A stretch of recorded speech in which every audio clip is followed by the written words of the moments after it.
Hi, I'm Pace Erickson, And I'm Troy Daly. and we work for the Park City Parks Department. We're here to help you conserve water in your home landscaping. We're going to take a few minutes and to give you some tips on how to have a green, beautiful landscape yet save water at the same time. Here is a classic situation that can be very frustrating for a homeowner. The homeowner has attempted to turn the sprinklers down so that they don't spray on their neighbor's driveway. As you can see, there are patches that are green and patches that are dry. And most sprinkler heads have a little screw on the top of them that you can turn down how far the sprinklers spray. As you can see, the homeowner has turned this head down so far that it's barely spraying. And this sprinkler head isn't even operating. There are several possible ways to solve a problem like this. We could asphalt it, concrete it, or even use bark.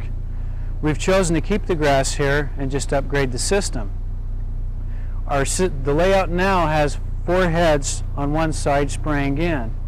What we will be doing is eliminating one head and moving the other head on the other side of the grass.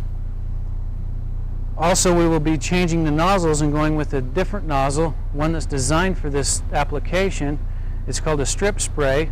They can be found locally, and for about $3.40 and 20 minutes work, we can have this area cleaned up. A common problem are heads that are too low. As you can see, this sprinkler head is barely spraying because it's about 2 inches too low.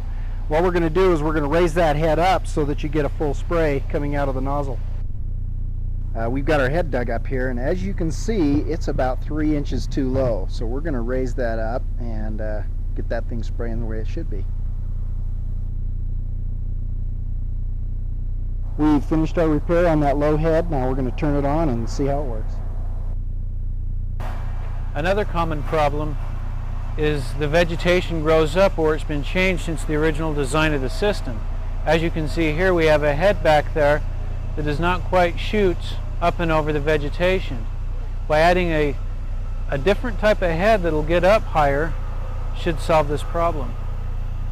Simply by changing the heads and going to a taller head, it will allow the water to shoot up and over the vegetation. These can be found locally for about $6. At this point, we've raised our low heads back behind the vegetation. We've added a 12-inch pop-up. This is going to pop up higher. It's going to allow better distribution of our water. Right in here where we have this full head in the middle, it's wet right now.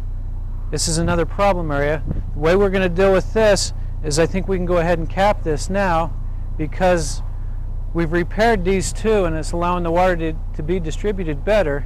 We don't have a need for this head. As you can see with that head cap, it hasn't hurt the coverage. The coverage is great, and I think we'll dry up that wet spot over there and move on to our next problem. So Troy, what do we do here today? We changed out some heads, actually removed some sprinkler heads. We put in a row of strip sprays over there on a park strip, changed out some heads in these shrub areas, made a real difference in this landscape.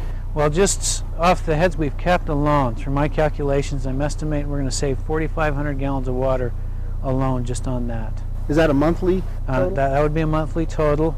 It took us probably about 2.5 hours work and about $30 worth of materials is all it took. That's not very much, and you know, 4,500 gallons doesn't sound like a lot, but if everybody in Park City could do that, that really adds up. It would make a huge difference.